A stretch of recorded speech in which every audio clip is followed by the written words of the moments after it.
Hello and welcome to The Big Picture.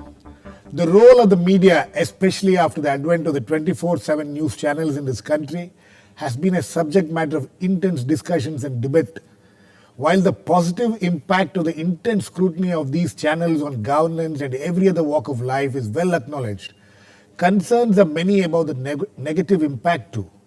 One of the biggest concerns expressed in many quarters is about the jingoism we witness in the media, especially when it comes to issues concerning our neighbors like Pakistan, China, Bangladesh, or even Sri Lanka. In the recent incident of Indian Army Jawans being killed on the LOC, the media's role in raising the temperature is very evident. In this atmosphere, the media, especially the electronic media, tends to set the agenda even for diplomacy and how the government responds to such events. Competitive jingoism also takes over as we see the media on the other side also tries to match the heat. Has the media confused jingoism for patriotism? And how does this affect diplomacy and relations with other countries?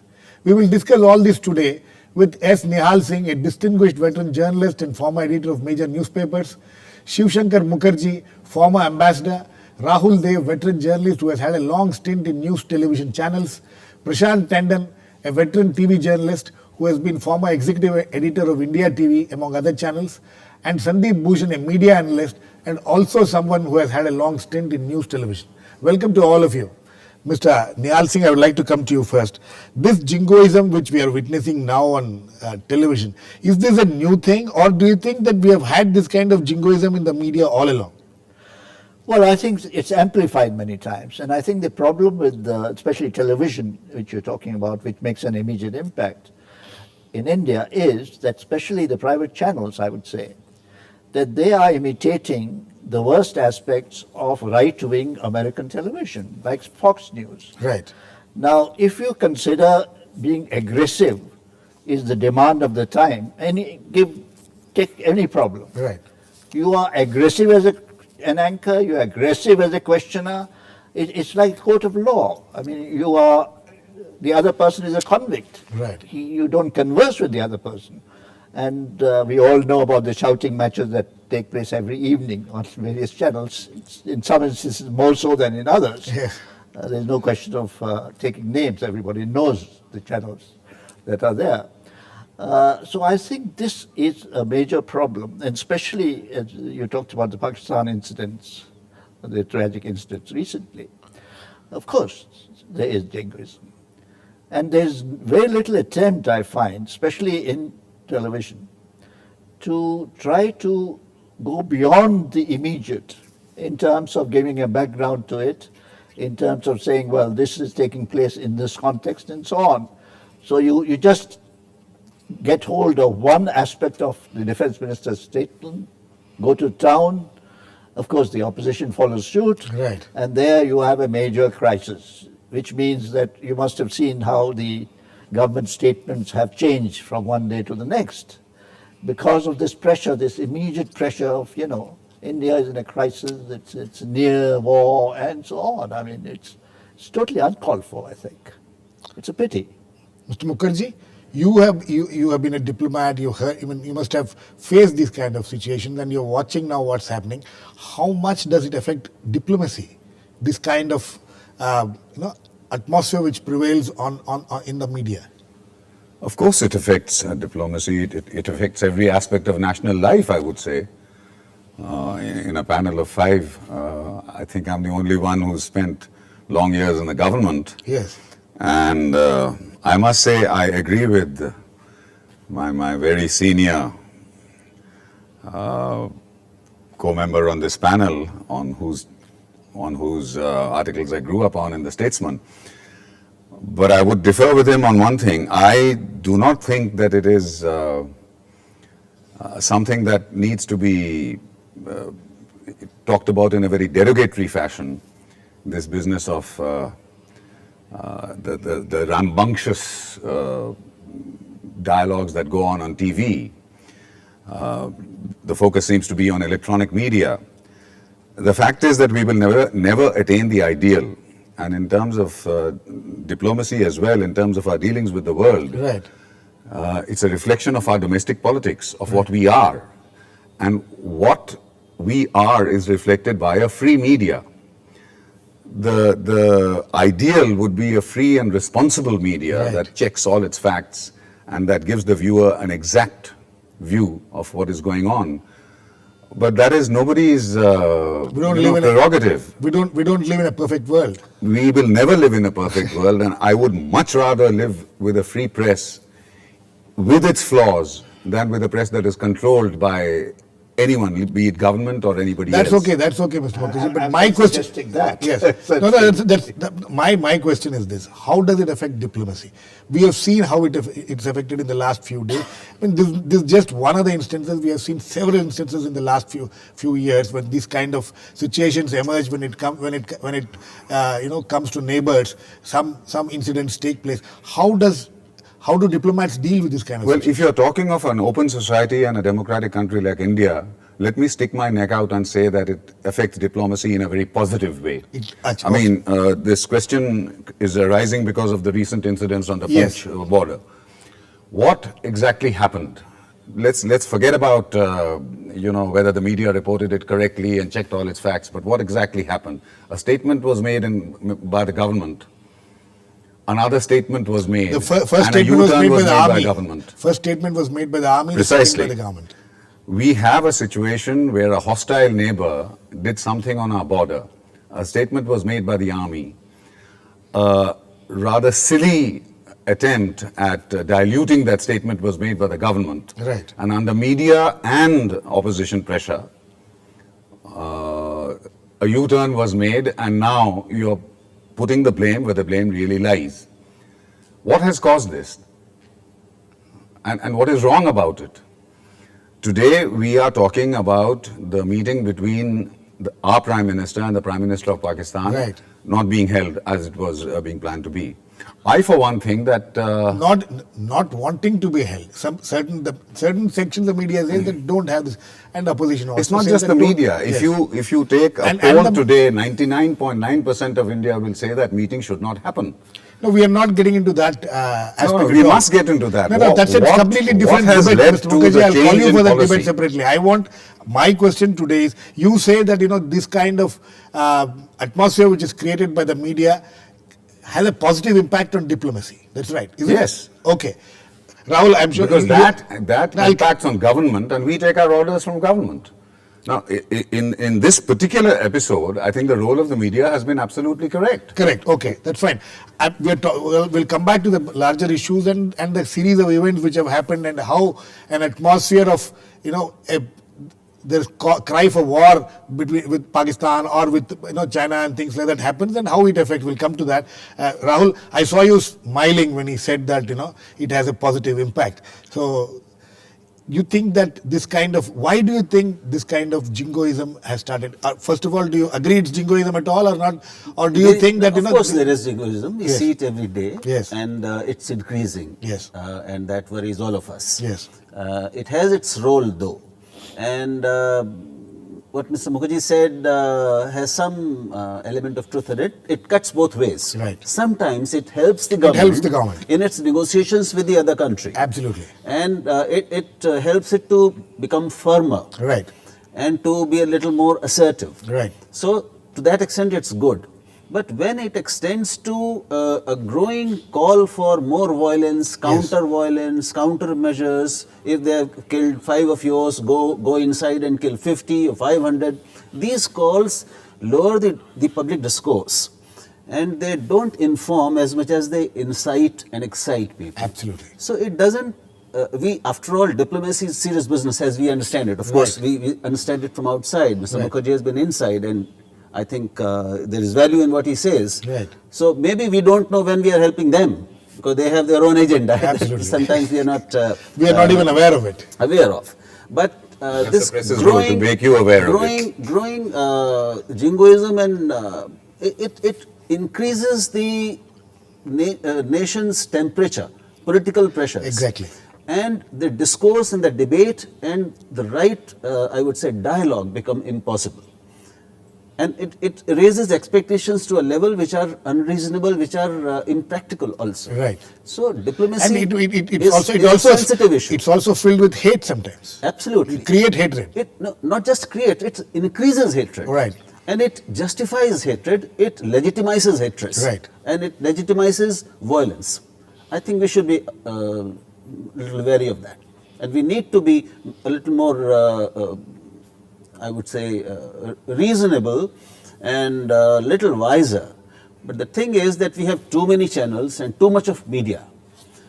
And each one has to, even if it doesn't like it, compete with the rest. And when five are calling for a war or for a fitting response and a military response, we can't keep quiet. If one were to take a slightly more peaceful stand, it will stand out and people will, the viewers will flock away.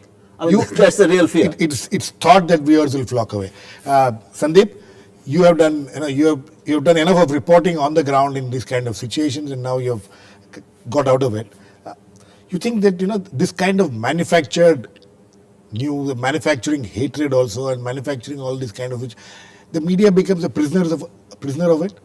Yeah, absolutely, Girish. I mean, the thing is, one, of course, you have to make an allowance for a medium like electronic media.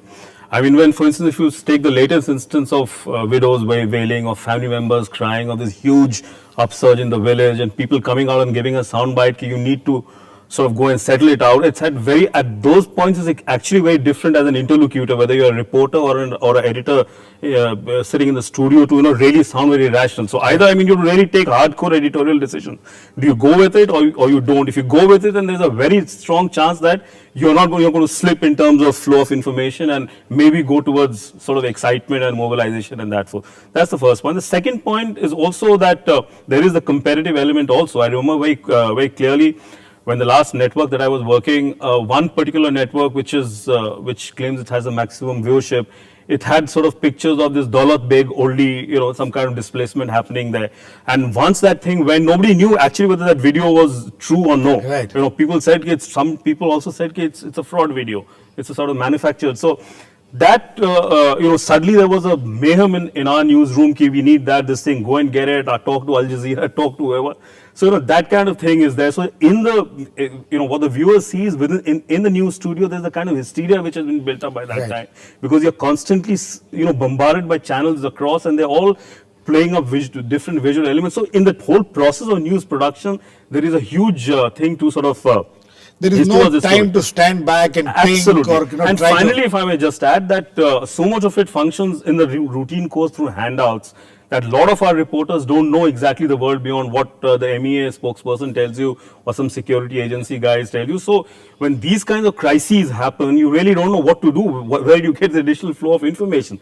So then you have these battery of experts who are I think the final culprit, because most of them are these military types, former servicemen who have this kind of suppressed, some kind of a Freudian rage about Pakistan. So the moment they see, they start frothing. And the political leadership. And then, of course, political leadership bumbles. Like, you had in this Bihar MLA making some stupid comments. So all that sort of creates a potpourri in which, you can't seem to sort of make any sense. Okay. Prashant, you have been at the center of all these things. Incidentally, Prashant was in India TV when the Bombay attacks happened, so he had first-hand experience of how these things really flare up. What Sandeep was talking about, the newsroom situations is such that there is no time to stand back and take stock of the situation, be a little rational, how to go about it. Is there no room for such things in television anymore? That's happening, Girish. Unfortunately, what's happening in television newsroom, there is lesser democratic space, for lots of other people to step in decision making, first of all. Then what happens at the top is so much of pressure of, competitiveness, which Rahul was also talking about, the TRP factor.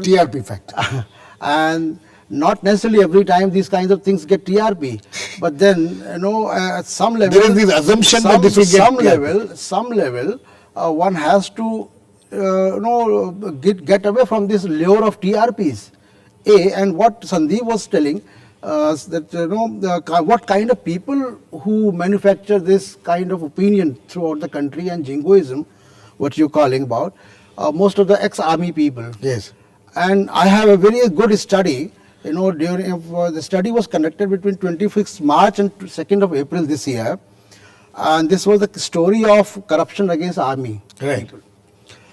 In that story, I tell you the figures of 6 TV channel which was surveyed.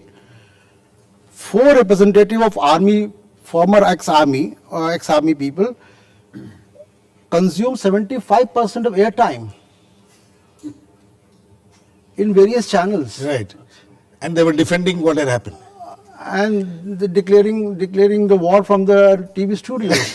And it's not just Pakistan, it's Northeast, it's Kashmir, and And everything. then you have a very dangerous, amplifier which is called social media, which has Right. no gatekeepers.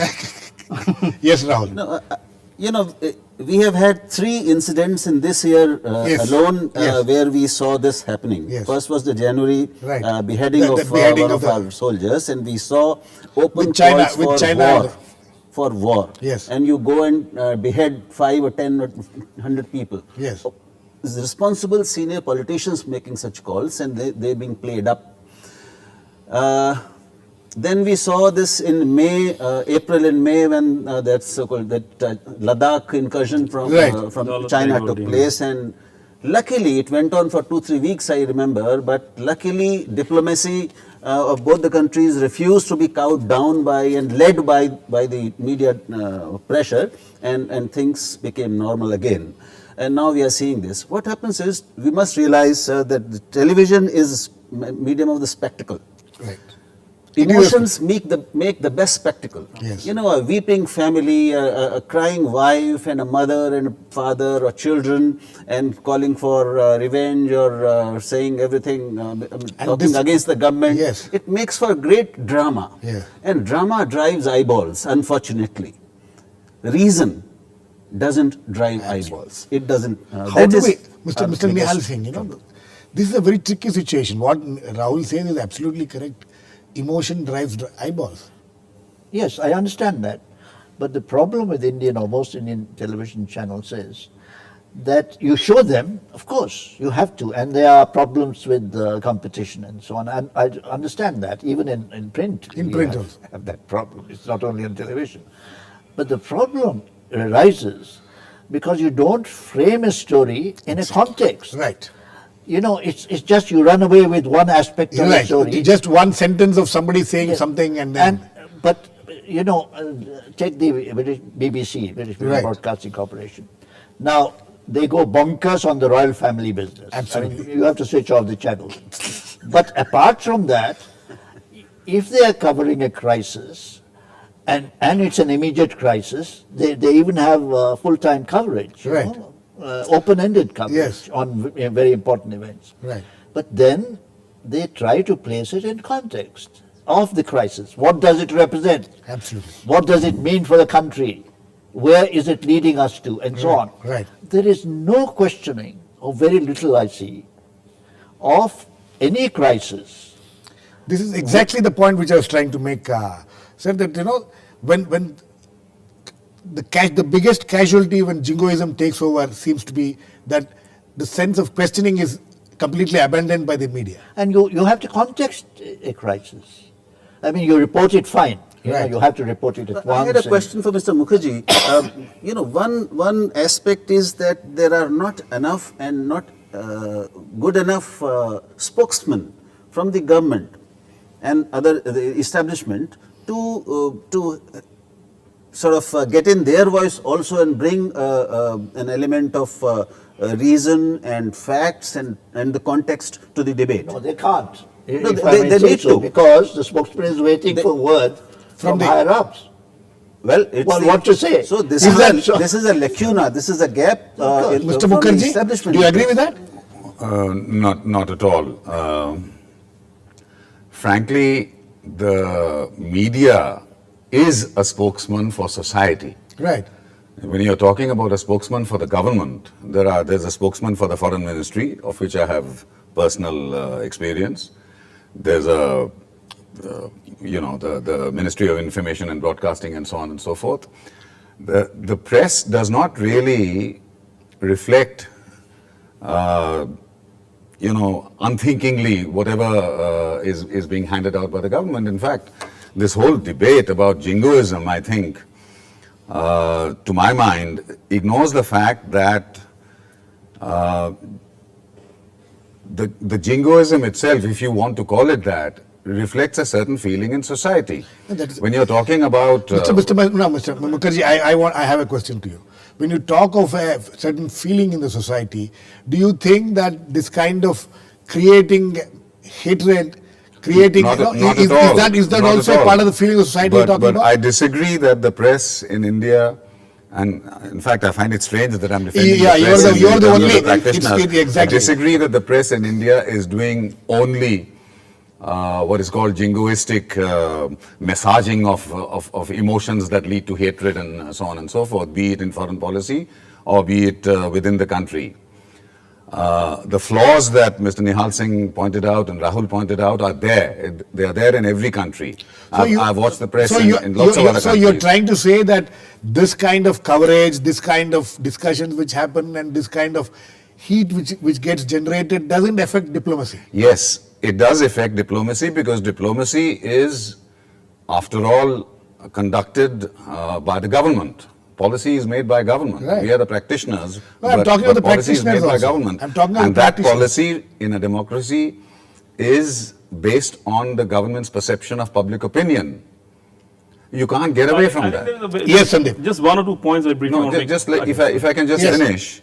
You see, it's the flaws apart. You were talking about generating heat. Yes. Along with the heat, certain amount of light is generated.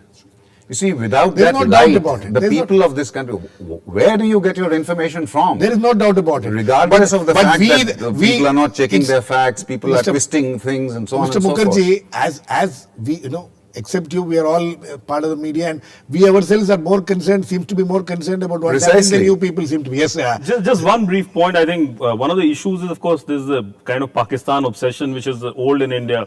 I mean, perhaps a legacy of the partition. Yes. It sort of meshes with the kind of problems which arise time to time. Mutual anyway. And secondly, I think it's also that our media, despite its long and checkered history, it does not belong to the world as such. We are just Pakistan, we are just the US, and one or two countries where we have guys who are posted. Otherwise, our media has almost no ground connect with whole lot of changes which are happening for, let's say, in the Arab world. I mean, I'm saying that we don't have that There is- perspective to sort of.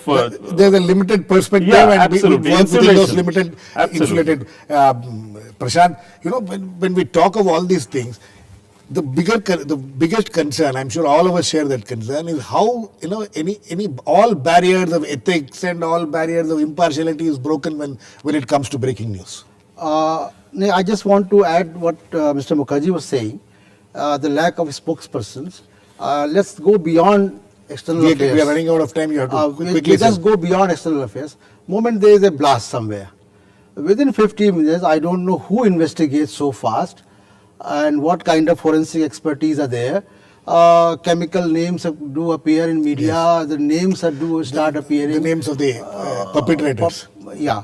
So it all happens in the absence of credible spokespersons. There has to be a crisis response from the government side. A, and B, there's especially I'm talking about the Hindi language Yes. media especially. There is no culture of having trained reporters for strategic affairs and defense personnel and MEA, largely Yes. in regional media. Then there is no skill development of media persons, mid-professional skill development. There is lesser and lesser democratic space inside the newsroom. Right. There is no collective. See, suppose one person is taking a decision, he may be driven by his emotions, by his own personal convictions. But if you are taking a decision with 10 people, Right. you are taking a strategic decision, keeping all aspects of the news. Rahul, One. I have a question to Mr. Yeah. Nihal Singh. Just to I both want to of you, remind- actually, to both of you. See, jingoism has become a political strategy of the. Do you agree with that? It has become a political strategy also, and media plays along with that.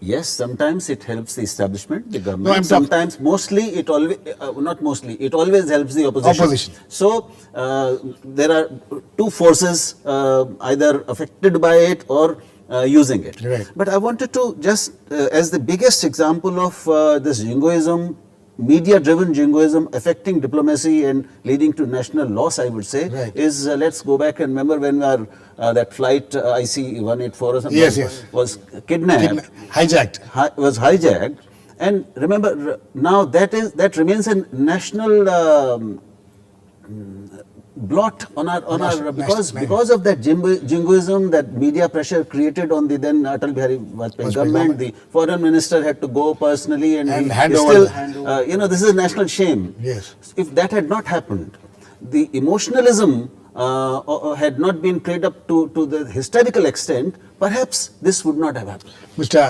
Nihal Singh, last words to you. Jingoism being confused for patriotism? Certainly. Huh? Certainly. And I think the electronic media is more to blame than any other media. Okay. Sandeep, would you like to add to that? Well, I think he's broadly right. I mean, there is no question because most of the things, the exercise is unthinking. It's for the moment. It's news consumption at the end of the day. And these are the things, as Rahul was just saying, that they add to sort of, it's a kind of mobilization force virtually. It's force multiplier. If you have wailing women, if you have all these images being played out. Now with the digital media, with YouTube, you have availability of visuals. You can, if nothing else, you can concoct it and create a manufactured rage. And of course, the panel you get, that sort of adds to the... Okay.